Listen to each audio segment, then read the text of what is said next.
Сайн байцгаана уу, бүгдд нь сонсож байгаа цаг үеийн мэндийг хүргэе. Амис подкастын зэрэгэлдээ ертөнцийн шин дугаар хүрэхэд бэлэн боллоо. Хүлээн авна. Сурган хил давж сүүдэрн Монголд унсан хүү. Алтай нутагт үнтэй сайхан өвөл болж байлаа. Алтай цаадах говь бүрч тулаахан, мал сураг тарга твэрэг сайтай, малчин хүмүүс сэтгэл тэнхрэж. Бижийн нурууны урд үзүүрт эст махны ойролцоо алтай сумын иргэн хазгар гажид авгаа охин хүү хоёрын хамт үйлчж байв. 1946 онд гажид авгаан ир нөхөр гүрсэд охин наран цэцэг хүү жигжиг сүрэн нарын хамт хятадаас хил давн нүүрж Монголын хариат болж. Хэдэн жилийн өмнө нөхөр гүрсэд нь учир үл мэддэх шалтгаанаар нас орж гажид авгаа бэлэвсэрсэн ч газардсангүй. Малын захтай учир хинээж дуртахгүй амьдарч байлаа. Хүү жигжиг сүрэн нь өдөр болгон хонинд явна. Игч наран цэцэг нь хайртай ганц дүүдээ амиа тавина. Бэлчээр дээр нь өдөр болгон идэх юм аваачиж өгч тоглож наадна. Ойр хавьд нь айл хунарч байхгүй, чон нохоо тайванж игч дүү хоёр хонь малаа эзгүй тавина л гэж байхгүй. Малч ажилсаг аж. Жигжиг сүрэн хүү орой хоноо хотлуулж ирэхдээ заавал аргал төрш төгөж ирнэ. Харин ээж нь хүүгээ аашилж загнан зодож нүтгэхэд игч нь ганц дүүгээ өмөрнө. Ороогийн шар өдөр бор хоног ээлжлэх тоолонгоор ирж аваа урин цагийн аяс сэтгэл гэгэлзүүлж улиран одож буй өвөл ул болон хуучирч байлаа. Өвлийн энэ өдөр буйтхан айлын тулгын 3 чулуу шиг амбуулийн нэгийг дахин хизээж гэртээ ирэхгүйгээр хүр цаснд ороо далд гихч нуун авч оджээ. Нар тусч жавар намдахад жигжиг сүрэн хүү хоноо бэлчийн бургасан шилбүүрээ барин явж одож. Игч нь үдийн үед шар тосон зурсан аваан гурал авчиж өгөв. Хоёулахнаа манхны нүмер зэрэгцэн сууж гурлаа эдээд жаал тоглож авч. Хоёул өндөр манхраа уралдан гарч гулсан бууж тоглосоор лайлаа. Тоглож наатахад цаг хугацаа нэг мэтгэд өнгөрч наран цэцэг дүүгээ хоноо хотлуулж эрт очихыг захиад арга дүүрэн аргал төвсээр гэрлөө хайрч. Охиныг очиход ээж нь тархи толгоогоо загнаж "Хөөе чи тэнд ирхэлж байсан дор эртгэн ирж цаасхайлж мал усалсангүй" гэж хангаач болоодож. Ээж нь өрөөсөн хүл муутул уурлахтаа дандаа ойроо тайсан юмаа чулууддаг тул хүү охин хоёр нь бултаад сурчгаж. Ээж нь тэгээд номхорж нар хийвхээс өмнө хоноо хотлуулж ирэхээр явж. Санснаас жаахан оройтож ээж нь ганцаараа хоноо хотлуулж хоёр шинэ хурагт хөвөрч ярьж л дээ. Тэгээд "Ээж дүү хайчив" гэж наран цэцгийг асуухад ээж нь жишимч үгүй. Мэдгүй бууран тайлгаа унаад хилд аваад л явчихлаа гэж хариулсан байна. Яагаад хилд аваа явчих вэ? Тийшээ хамаагүй явж болохгүй штэ гэвэл хаавтхаа ойртож ирэхийг хараад ингээ алдаж магадгүй хөөе гэд харсаар байтал хилд аваад явчихлаа. За хүнд битгий хэлээрээ чи бит хоёр л хэрэгт орно шүү. Тэгээд ч дүүчин хилд авж төрж өссөн нутагтаа очно гэж өглөөд байдаг гэсэн юм. За яхаараа болох цаашаа гэсэн байна. Наран цэцгийн гинхэн цайлган сэтгэлд хар бууж оройжин чимээ чагнаж орж гаравч хайртай ганц дуун ахиж ирсэнгүй. Хамгийн сүүлчийн удаа тоглож наадсан манхан дээр өдөр болгон шахам гарч алсыг харна. Хавтхан сүрэг хүрэнтэн орог бүрн хөөцөлтөнд тахилтах нь харагдана. Цагаан зэгэр шаргалт нь алааж наацаа шавхад цайвар шаргал бөөрн тоторно.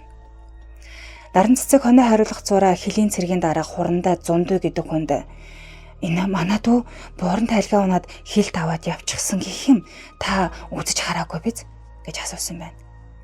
Хилийн цэргийн хүнд хүү хилд аваад явчихсан гэдэг үг их л хурц дууссан байна. Хил дээр мөр огтлолбол үнэхээр хилд авсан хідэн хавтхан мөр дунд Монгол тэмээний нэг мөр байна гэсэн мэдээ ирж орц руугүй алга болсон хүүд мөн хүү аах тогтоож. Наран цэцэг хүнд огт итгэсэнгүй. Хавар олж гажид авгаа бижийн нуруунд улам ойрхон буухад хэдийдэн айл ойрхон байлаа. Наран цэцэг сумын дарга дүүгээ орц руугүй гинэд алга болсон учрыг хэлж сураг гаргаж өгөхийг хүсэж. Энэ явдал удалгүй Говьалтай аймгийн цагдаагийн байгууллагын сонорт хүрв. Гажид авгааг очид байцаахад манайх 1946 онд хилийн цанаас нүүж ирсэн учраас хүү шинэ нутагт газар даасаагүй.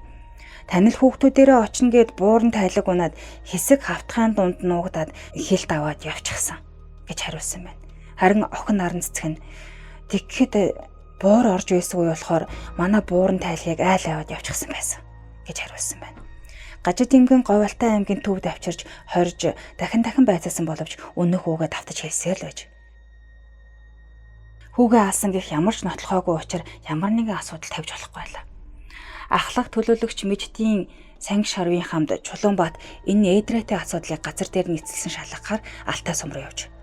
Зун болж газар дэлхийн номиноогоо өнгөөр гоёж Алтайн уус, Цэлгэр хүндий уутан тал үзэсгэлэнтэй харагдахаж. Тэр хоёр 400 км газрыг туулж Алтай сум ороод тэндээсээ явж Бижийн нуруунд хүрч бууран тайлаг авсан гэх айлд очиж тайлаг хэлт аваагүй болохыг нь тогтоов. Айлууд Бижийн нурууны хэрд цусландаа гарсан тул халуун говьд нэг ч айл байхгүй тийшээ явж Гажидын өвлжийг шалах хэрэгтэй болов. Хэсгийн төлөөлөгчд орж балам сумын нарийн бичгийн дарга, багийн дарга, зураач залуу, Гажидын охин наран цэцэг нарыг дагуулan майхан сав, ундны ус гээд 3 тэмээ ачаатай Бижийн нуруунаас мянганы хойд уулын зүг хөдөлсөн байна. Халуун наран говийн илс хайраг улаатлаа халж гөрөөс сүргээрээ тааралт хаагаад хавтгай хулангийн сурагч багширч байлаа. Зэрэглээн донд их далай цэлэлзэж ангац ахсан хүмүүсийн хорхоо хүргэнэ. Өдөржин явж бүрээ болоход буудал чоноод өглөөр цаашаа яараа явцгаав. Маргааш оройхон Гажидын өвлжөнд хурж хоноод өглөө эрт наран цэцгийг дүүтэйгээ хамгийн сүүлд уулзаж 10 гурал өгсөн газар очиж хоёр хэсэг болон эрлийн ажилдаа орцгооч. Санги Шарав Чулуунбаат хоёр төлөвлөгөө зохиож 3 хоногийн дотор эрлийн ажиллагаа дуусгаар тохиролцсон байна. Санги Шарав Чулуунбаат хоёр нэг хэсгийг ахалж төвөөс гадагш наривчлан үзлэг хийж эхлэв. Чулуунбаат өөрийн хэсэгт орсон наран цэцгийг цаг ямаг цэмхэн ажиглаж хараанаас гарахгүй явсан байна. Эхний өдөр ямар ч уулмөр хэргийн гэмээр баримт олсонгүй өнгөрөв. Хоёр дахь өдөр өглөө нар хөөрсөн хойно Чулуунбаат сумын нарийн бичгийн дарга хоёр хадны завсраас нэхээний тасархаа гэмээр эсвэл дээлж гэмээр юм чулуунд ороод сухаж байхыг олж харсан байна. Нарийн бичгийн дарга с ижиглээд хүрч чадахгүй байхад Чулуунбаат цагдаа ганцаараа очиж чулууг зайлуулж үзээд хүүхдийн цогцос бууг олж нөхөдтэй мэдэгдэх гэж буудаж тохиогов. Тэд цугларч зөвлөлдөөд зураац залуугаар анхны байдлаар шарлын байрлалыг зурулаад авч. Зурж дуустал уйлж унжиж буй наран цэцгийг тайд харуулах гэж оролдож байв. Хит хитэн янзаар таталбар зурж амжав. Хүүг хурганы ууд толгойд нуглаж хадны завсарт хийсэн байж. Чулуунбаат хурганы уутыг авч шарлын толгойг нь тэмтгэж үзээд бэц зохиж алсан байна гэдгийг тогтов. Наран цэцэг хайртай дүүгийнхээ зохицыг жаахан зайлуулж оршуулах ёс гүйцэтгэхэд бүгд тусалсан байна. Хэргийн баримт болгон хурганы уутыг авч буцахад сумаас яваа хүмүүс сэжиглэн дургуутж байлаа. Хэргийн баримтыг заавал авч явах ёстойг ойлгуулж ачаанаас нь тусад нь Чулуунбаат ганцглаад буцав. Энэ үйлдэлийг олон янзаар бодож аваа Чулуунбаат Гажид имгэн өрөөсөх хүл муу учраас хүүгээ хуурж дэрэгдээ авчираад толгойд нь хурганы уут углаж дарж аваад муужруулад чулуугаар цохиж алжаа гэж таамаглаж ав. Тэрээр олон хувилбар зохиосноос хүүхдээ хуурж дэрэгдээ авчирсан байх гэх хувилбар арай илүү оновчтой санагдсан байна. Говийн халуун хол зам хоёрыг анзааралгүй нэг л мэдхэд туулсан байж. Хурганы уутыг Гажид авгаад харуулхад цочирдонд ав хийснэ. Миний хүүгийн урьж авсан хурганы уут мөн байна гэж хэлээд уутаа тэрэн үнсэн уйлж байж.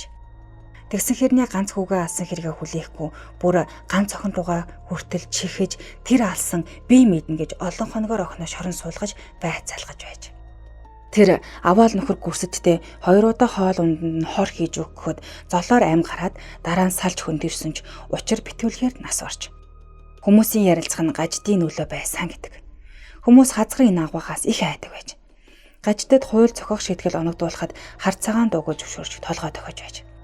Хилт авч ирсэн учир бол тэндээ хүн алсан ноцтой хэрэг үйлдсэн байхаа гэдэг яриач байдаг юм байна. Ортойч гэж үздэг аж. Ийм нэг хатуу сэтгэлтэй их хүн Чулуунбаатыг цагдаагаас хурандаа болсон амьдралын урт замд дахин нэг таарсан гин.